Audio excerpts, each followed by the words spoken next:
feel like you guys are so far away. Well, thank you, Elle, for those very important words and for that very gracious introduction. So I am very happy to be here. For those of you who don't know, I'm very honored to work for Easterseals Disability Services. Founded in 1919, Easterseals provides life-changing disability, community, and advocacy services nationally to over 1.5 million individuals and their families. And we really couldn't do that without our partners. And I'm so pleased to have two of our partners with me today. We thrive on our really strong strategic partnerships. I'm pleased to be here to represent Easterseals Southern California. We have a couple of our contingent here in the front row. And before we get into talking about our strategic partners, part of what Elle mentioned was the title of our talk is the robustness of the disability community. So I'm going to start off with some stats because I love stats. So 1 in 4 or 70+ million Americans identify as having a disability, and that translates to 1.3 billion globally. And this is very interesting. So here's where the robustness comes in. $490 billion of disposable income from the disability community in the United States, and $13 trillion of disposable income globally come from the disability community. So when you think about the disability community as a consumer market, this is where we start to talk about them wanting to see themselves in content in film and television. This is where we talk about the disability community want to see themselves in consumer products being represented, having accessible consumer products, but they also want to be included in marketing and advertising. So back last October, Easterseals conducted a national survey of 800 adults with disabilities. And one of the questions that was asked was about brand loyalty. And I'm going to read you this statistic. 74% of those surveyed were more inclined to support brands that were inclusive of all of those things I just mentioned. So when you think about all of those stats together, that really does attract a very robust, very vibrant consumer community that makes up the disability community. So with that in mind, both of you, I'd love for you to introduce yourselves and really talk about your role and how does disability inclusion and accessibility play into your role within your companies. Yeah, sure, no problem. Hi everyone, my name is Jerome Kaur. My pronouns are he, him. I'm the head of inclusive content at Amazon MGM Studios and Prime Video. We're hard at work ensuring that our content is as inclusive as possible and that our productions look like the world we live in today. When I think about disability inclusion, I think about inclusion, right? Accessibility is inherently inclusive. And so what we're looking to do is ensuring that there's lived experience at every single point of this content cycle. So is there lived experience in the room? If you're going to tell the story of someone who's disabled, is there a disabled writer in the room? Is there a disabled PA on set? Is there a disabled producer on set? Like, how are we ensuring that? When it's time to market, how are we working with partners to ensure that we're marketing accurately and authentically? When it's time to do the press tour, how do we ensure that everyone sitting on that panel is saying the right language? And when they're writing their post on Instagram, it's capital D when you say deaf, right? Those little small things that let communities know that we're being authentic for them. So that's really all of the work that we're doing to ensure that inclusion is here. And then also, because I work at Prime Video, is ensuring that they can access all of that content. It's one thing to have it, it's another thing when there's a barrier for them. So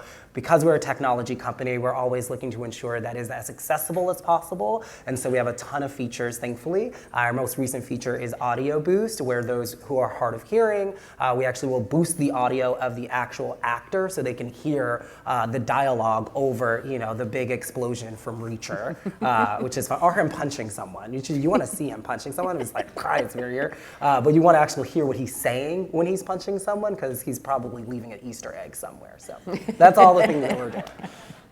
Had to follow that.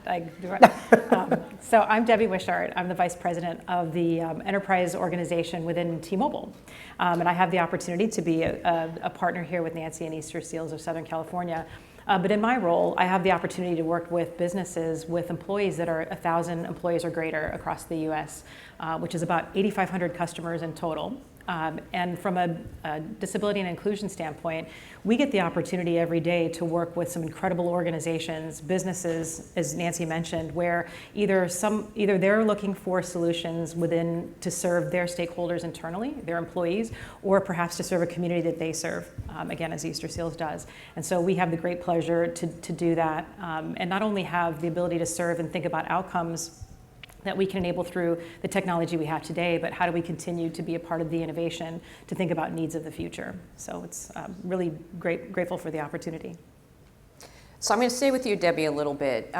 We learned and we heard a lot from Van Jones this morning about the power of technology, especially innovation in the workplace. You and I have had many conversations about technology and accessibility. So how has T-Mobile prioritized accessibility within your business practices?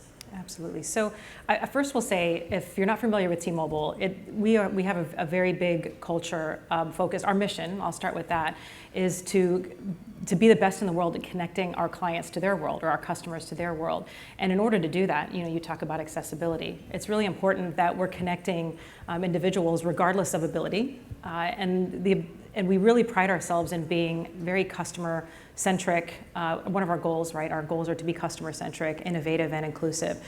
And so when we think about that, that is a really big focus of us as an organization. And so whether it's the practices as we serve our internal employees, we have an accessibility team, as a matter of fact, at T-Mobile that works very closely, not only they serve and do work that when we ensure the right processes and tools and systems are there to enable what they do, everything into the applications that we have in our stores, our mobile app, all the tools online, various things that we do to really prioritize to make sure that, again, we have a full inclusion of those that could use our tools. Additionally, we look at things such as our product portfolio and continuing to innovate and understand the needs within the disability community, and understanding how we can be more, how we can bring technology advancements to help serve bigger purposes out there. So it's a focus for us every day, whether it's the consumer side or the business side. So Jerome and you and I have also talked about this quite a bit. Within Amazon and MGM Studios, you've really created a culture that's made accessibility seem seamless across all of your business units. So can you talk a little bit about how you've been able to accomplish that? Yeah. And you've got some creative words that you use too that I really love. Thank you. Thank you for that, Jitter. I think I'm extremely likely to work at Amazon because we have leadership principles. And one of those leadership principles is customer obsession. And so I really bring in the conversation as a business need. I don't have a lot of moral discussions at work, as most of us, in a lot of work that we do, we don't have a lot of moral discussions. It's a business discussion, right? I think it's going to that stat that you said earlier, 1 in 4, right? And so if you're a customer obsessed company, there's no way that you cannot worry about being accessible if 25% of your customers are likely to need accessibility and need productivity tools. So that's one of the things we say a lot. We actually don't use the term accommodations. It seems like, you're like, I'm going out of my way to accommodate you. And it's like, that's actually not what folks with disabilities are asking for. They're asking for productivity tools that will allow them to do the job that they were hired to do. So that's really, when you really shape it in that way, I think it's been super helpful. Last thing I would say is we do a lot of myth busting. There are a lot of people out there who believe that accessibility is expensive. And we are in a very cost sensitive environment, like we're doing TV and film. film, we're very cost sensitive. And so when someone says it's gonna cost them $100,000 to do something, they're just like, oh no, let's not do that. But in actuality, making a set accessible is actually only about $2,000 to $5,000. That's coffee. Honest that, right? Like, shout out to Crafty. Like that, but that is, when you think about that line item is so small on a budget, and it changes the response time to everyone. It changes how, just $5,000? Why not do more? And that's the conversation we have. So really all of it is pulling in this and ensuring that it's a business need, and we're addressing it as a business versus addressing it as something, charitable, because it's not at all. Love that, love that.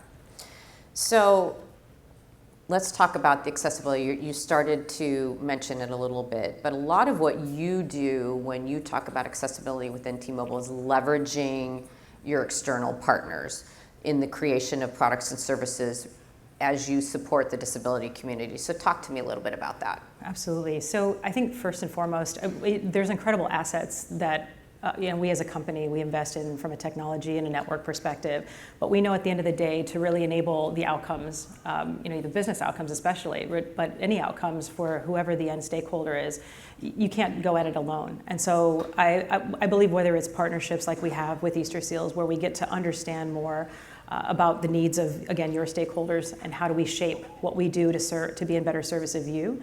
We leverage an entire ecosystem of partners, and we try to think about, and we're very selective in those partners too, and making sure there's meaningful and purposeful partnerships that actually do make us better together. And how do you create a multiplier effect as a result of these partnerships? And then being able to do that to fill a gap perhaps that we have when we actually do think about what it takes to enable our customers to connect with their world. So the partner ecosystem is very, very important for us, and we know they play a vital part in making sure that we can enable needs for our customers. So Jerome, same question. Leveraging external partners in creating content. You talked a little bit earlier about the importance of lived experience, especially in leveraging external partners. Yeah, totally. I would say, first of all, I've said this publicly and I'll say it again, around our biggest barrier right now to making our sets more accessible is getting people to self-disclose that they have a disability. Most folks that live with disabilities are taught, mostly through experience to be very clear, but they're taught not to disclose they have a disability because it will limit their job prospects, right? And so we're here to say the exact opposite, tell us what you need and we will provide it for you. And so working with Easterseals and other disability organizations, you give us that kind of stamp of approval of no, really, the studio is gonna do what they said they're gonna do. So that's number one, is just getting over that trust barrier so that we can, again, identify how many folks need these productivity tools. And then it's also ensuring that we use the Easterseals Disability Film Challenge. I think this is our 4th year sponsoring, keep me honest, okay, great. 4th year sponsoring this year, but it's actually a really great way to, again, show up with the disability community in an organic, authentic way and say, hi, we're here. We bring our casting team, we bring our creative team, and we've actually cast from there multiple times. Our most recent casting was Nick Sanchez in The Accountant 2, where we were able to cast all of those children on set. They all had disabilities, and we were able to then use partners to ensure that because they had disabilities and sensitivities, how do we ensure that we're creating a set that works for them and not the other way around? And so that's really how we're using partners. And also I call you all the time and I'm like, hey, there's this really niche disability that I have no idea what this is. Do you know anyone who can help us ensure that how we're writing this is authentic? And if we do that early enough, that's how you create those areas and those pathways for folks to become producers on that, not just to check a box and say, oh yeah, the disability person somewhere said I'm okay. They're how do we really include them into it? And it's collaborative business, because I am in one of the most collaborative businesses ever. That's how we use our partnerships. Well, and that gets back to, you consciously made an effort to have a character with autism in The Accountant 2. Yes. And that goes back to this idea of the consumer market. So talk to me a little bit about the thought process of the decision to cast somebody like Nick in that movie. Yeah, it's a sequel, so we couldn't recast the lead, right? Who is Ben Affleck, who does not have a disability, and so we were like, well, what can we do? And so we cast everyone around him that's supposed to have a disability on script, we made sure they were folks in the candidate pool that were that did have disabilities, excuse me. And the idea there is just like, hey, we're telling a story. How do we tell it authentically? You know, how do you ensure that the reaction to that person is accurately captured on screen? You can't do it all in post. Again, when we talk about being expensive, post is expensive, and I know their joke around Hollywood is we'll fix it in post, that's very expensive, versus having someone on set that says, I don't think my character would respond to that way. And the director is gonna say, oh, okay, let's shoot it differently then. Like, it's so much easier to have that footage than it is to try to fix it in post. So that's really our thought process around that. And then also, when you make those pathways for folks, like disabled actors can play non-disabled roles. But they can't do it if they don't have a resume that says, I was in this movie that made millions of dollars. They can't get in the room. So let's make sure they're in the room, they're on the set, and they're able to grow their careers. Yeah.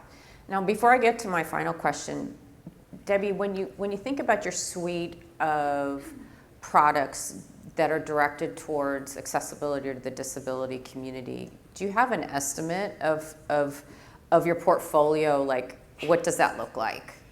Well, I would say, I don't know if I could give an exact estimate, but when the term you keep using, which resonates really well with me, is productivity tools. Mm-hmm. And everything that we do is really outside of providing the traditional, of course we have our, things that are from our network perspective, but all that we do is really their productivity tools. So it really comes down to, I think, understanding the use cases and the personas that we'll be working with so that we can make sure that we take our tools and actually have it applicable to whoever is the end user is on the other end. So you continue to prioritize as a business accessibility tools as productivity tools as part of your business priorities. Absolutely. I mean, there's a partner that we both share, and it's a software application, and as they were thinking about ways to enhance productivity in a secure and compliant way, simply because there's times where the population that uses this might be more vulnerable, and we need to be sure that there's protected information, their location.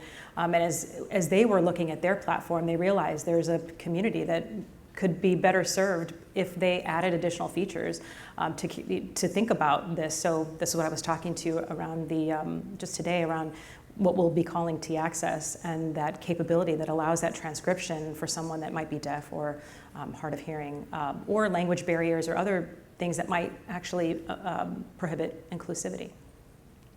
All right, so last question to both of you. We have an engaged room full in this ballroom of people.